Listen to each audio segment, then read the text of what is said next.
Om Shanti. Good morning. साकार मुरली 3 सितंबर 2021। मुरली शुरू करने से पहले प्यार के सागर शिव बाबा का वरदानी हाथ अपने सिर के ऊपर महसूस करते और उनकी प्रेम भरी किरणों के नीचे बैठ जाते हैं।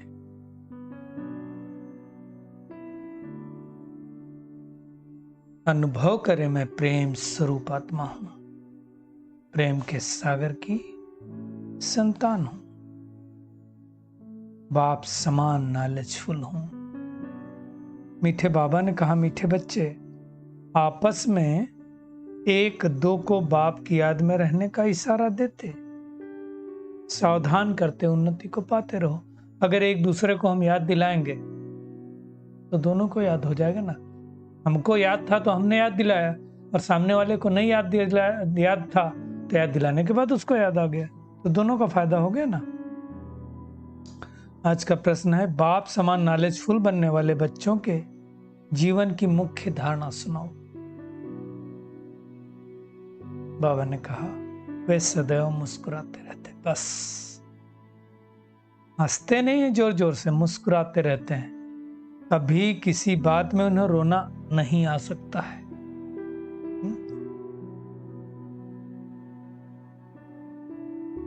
कुछ भी होता है, नथिंग न्यू, कल्प पहले भी हुआ था, अभी भी हो रहा है। बाबा कहते हैं, ऐसे जो अभी नॉलेजफुल अर्थात रोना प्रूफ बनते हैं, कभी किसी बात में अशांत नहीं होते हैं, उन्हें ही स्वर की बादशाही मिलती है। बाबा कहते हैं, दुनिया की भी कहावत है, जिन रोया तिन खोया। रोने वाले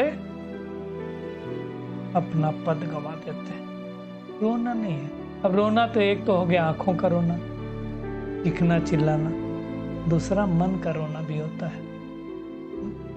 मैं बहुत परेशान हूं, मैं बहुत अशांत हूं, मन मन में सोचना, ये भी तो रोना है ना। इसलिए रोना नहीं, खुशियों में खग गया मानना। हमको कौन मिला? स्वयं वर्ड अलमाइटी अथॉरिटी, भगवान मिला, तो कितनी बड़ी खुशी की बात है।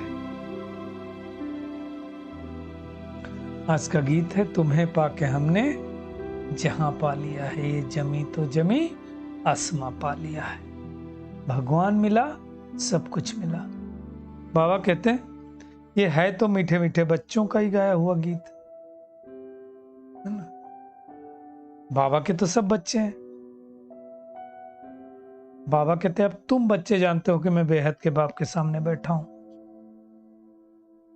और उनसे यही कह रहा हूं कि बाबा आपसे जो बादशाही पाई थी, गंवाई थी, अब फिर से हम वापस पा रहे हैं। सतयुग में तो ऐसे नहीं गाएंगे। ये संगम युग पर ही हम गा सकते हैं।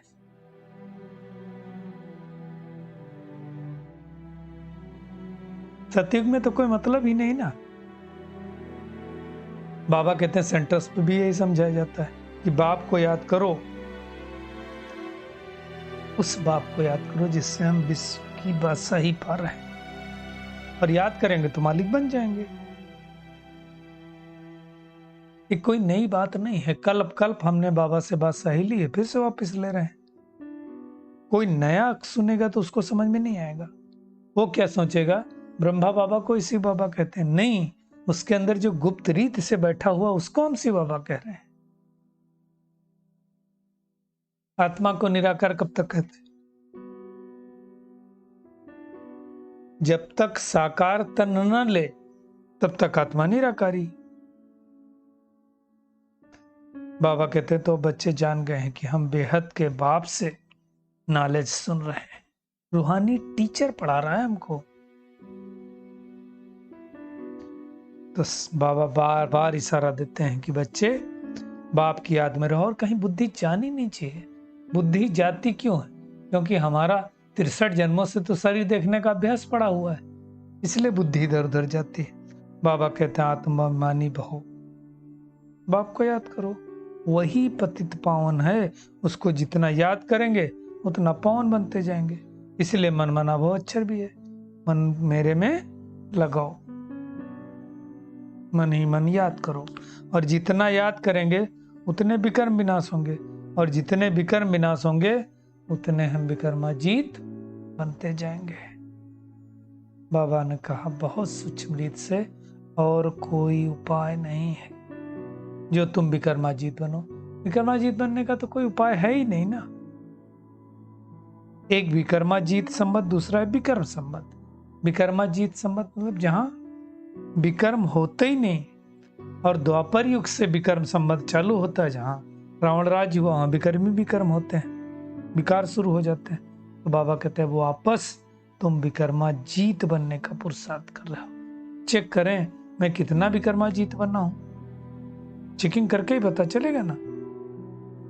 वहां कोई सतयुग में कोई विकर्म नहीं होता, सतयुग त्रेता में रावण ही नहीं तो विकर्म किस बात का। ये बातें दुनिया में कोई नहीं जानते। बाबा कहते तुम बाप द्वारा सब कुछ जान गए हो।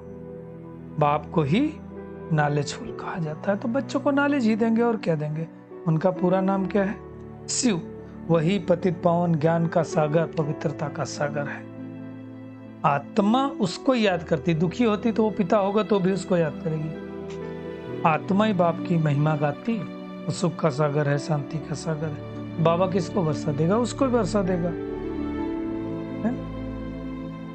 पूजा भी सबसे ज्यादा बाबा की होती है, क्योंकि उन्होंने इतना कर्तव्य किया तब तो पूजा होती है। कोई और प्योर है कभी पुजारी नहीं बनता है।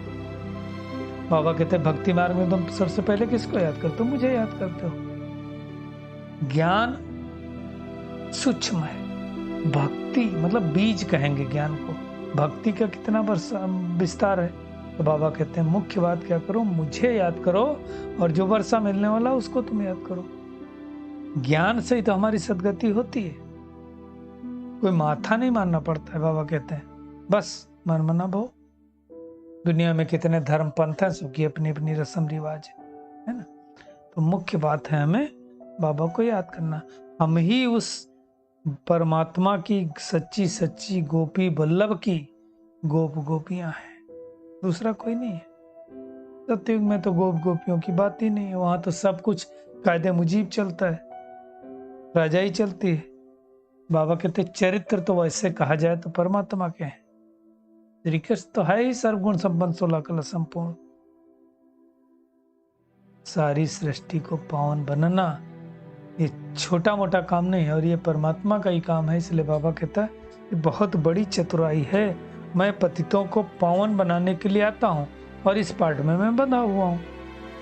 ये अनादि बना बनाया ड्रामा है। इस ड्रामा का कभी विनाश नहीं होता। ऐसा नहीं होता कि प्रलय हो जाती, ऐसा नहीं होता कि परमात्मा आए तो कोई मरे हुए को जिंदा कर दे। नहीं, परमात्मा का काम है पतितों को पावन बनाना, है ना। गीता ही सर्वशास्त्रमय शिरोमणि है ना। उसमें तो मन मना भव का मंत्र लिखा हुआ है। दुनिया में जो कुंभ मेला होता है 12 साल बाद होता है, और ये आत्मा और परमात्मा का कुंभ मेला हर 5000 साल में एक बार होता है, जब वो निराकार परमपिता परमात्मा परम धाम से इस सृष्टि पर पाठ बजाने के लिए आता है, और हम आत्माओं को पावन बना करके ले जाता है। एक्चुअली कल्प की आयु इतनी लंबी कह दी ना, इसलिए सब आत्माएं मूंझ गई। बाबा कहते हैं अभी तुम समझते हो, दुनिया में कोई नहीं समझ सकता इन बातों को। 5000 वर्ष पहले माफिक सब कुछ हो रहा है। ये महाभारत लड़ाई है, उसके बाद सत्युगी दुनिया के गेट खुलेंगे। तो इस समय हम परमात्मा से बर्थ राइट ले रहे हैं। बाबा कहते हैं तुम दुनिया को भी बता दो कि गॉडफादर से बर्थ राइट लेना है तो आकर समझो। ये विचार सागर मंथन करना चाहिए कि कैसे किसी को हम समझाएं। दुनिया में तो लोग कितनी स्टोरियां बना दी। व्यास ने भी क्या क्या लिख दिया गीता में। पाठ ही ऐसा मिला तो ऐसा फिर भी करेंगे।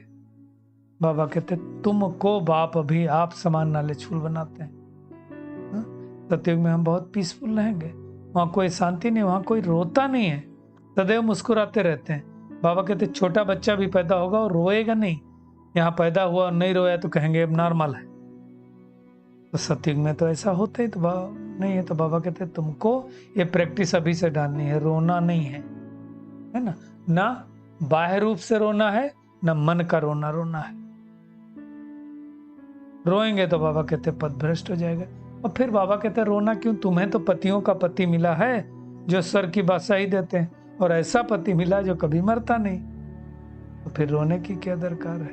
बाबा कहते जैसे तुम रोना प्रूफ बन जाते हो, और जो रोना प्रूफ बनते हैं वही विश्व की बादशाही लेते हैं। तो आज से नक्की करो, फिक्स करो कि कुछ भी हो जाए मुझे रोना नहीं है, ना स्थूल रोना है, ना मन का रोना है। बाबा कहते बाकी जो रोते हो तो प्रजा में चले जाएंगे। अगर बाबा से पूछो इस हालत में हम क्या बनेंगे, तो बाबा से बता देगा, है ना। 4 सब्जेक्ट है हमारे, ज्ञान, योग, धारणा, सेवा।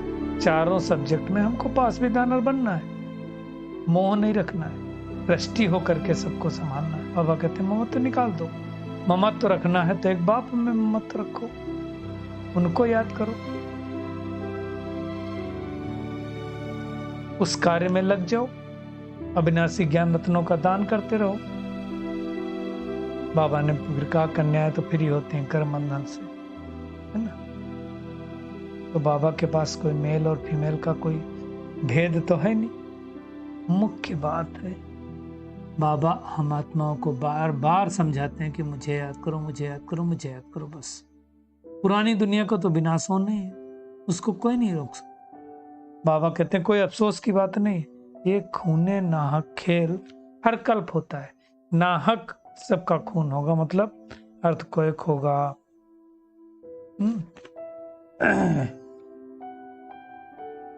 सुनामी आएंगी, वर्ल्ड वार होगा, तो ये सब क्या है, खूने नाहक हो गया ना। दुनिया में तो अमर लोक मृत्यु लोक का अर्थ भी कोई नहीं जानते।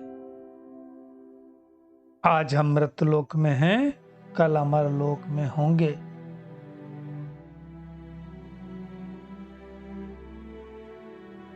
बाबा कहते दुनिया के मनुष्य तो घोर अंधेरे में पड़े, सोचते हैं अभी तो लाखों वर्ष कलयुग चलेगा। बाबा कहते तुम ज्ञान अमृत पिलाते हो, फिर हाँ हाँ कह करके सो जाते हैं। ये वही महाभारत महाभारी लड़ाई है जिससे सबके गेट खुलते हैं। ये ज्ञान परमात्मा को छोड़कर कोई नहीं दे सकता है। बाबा ने आज सेवा की बहुत अच्छी युक्ति बताई। बाबा कहते बच्चे अपनी दुकानों में मुख्य मुख्य चित्र रखो, कोई आए तो उसको समझाओ, वो वाला सौदा भी करो, ये वाली सौदा भी करो, इसमें लज्जा नहीं करना, शर्माना नहीं है। बाबा कहते अब तो पुरानी दुनिया को आग लगनी है। जब तक हम बीके न बने, अर्थात ब्रह्मा के बच्चे न बने, तब तक स्वर्ग में जा नहीं सकते हैं। तो ऐसी ऐसी बाबा कहते दुकानों में चित्र रख करके सर्विस करो। चैरिटी बिगिंस विद होम, पहले घर में ही समझाओ, बच्चों से शुरुआत करो। इतनी बार बोले, सबको कोर्स तो करा ही देने का, है ना, बच्चा हो, रिश्तेदार हो, दोस्त हो, कोई भी। तो बाबा कहते हैं कोई भी देहधारी को नहीं याद करो, सिर्फ और सिर्फ शिव बाबा को याद करो, उनसे ही भरोसा मिलना है। नर से नारायण बनना है तो याद तो करना ही पड़ेगा। तो क्या करना है, एक दो को इशारा देते रहना है। ये होमवर्क है आज का, कि परमात्मा को याद किया कि नहीं किया।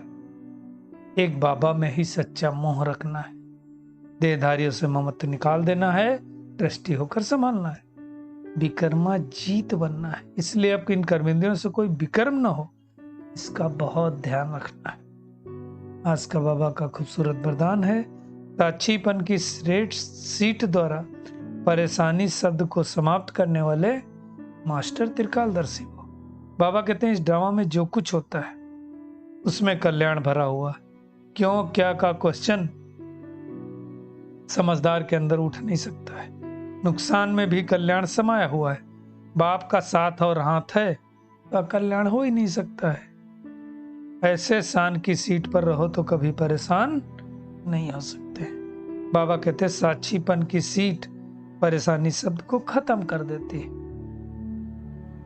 इसलिए त्रिकालदर्शी बन, बाबा कहते प्रतिज्ञा करो, न परेशान होंगे न परेशान करेंगे। जो अपनी शान से परे अर्थात सुमान में नहीं रहता वही परेशान होता है। स्लोगन है अपनी सर्व कर्मेंद्रियों को आर्डर प्रमाण चलाना ही राज्य अधिकारी बनना है। तब महसूस करें, देखें अपने आप को, परमात्म किरणों के नीचे बैठ जाएं और महसूस करें, मैं पद्मा पदम भाग्यशाली आत्मा हूं। वो पतित पावन परमात्मा इस सृष्टि पर आया हुआ है हमें पतित से पावन बनाने के लिए। तो हमें साक्षीपन की सीट पर बैठ करके अपनी परेशानी के शब्द को समाप्त कर देना है। मास्टर त्रिकालदर्शी बनना है। अब हमें स्वराज्य अधिकारी बनना है, इसलिए अपने हर एक कर्मेंद्रिय को आर्डर प्रमाण चलाना है। अपनी उन्नति का ख्याल रखना है। एक बाप से सच्चा ममत्व रखना है, बाकी सबसे ममत्व निकाल देना है।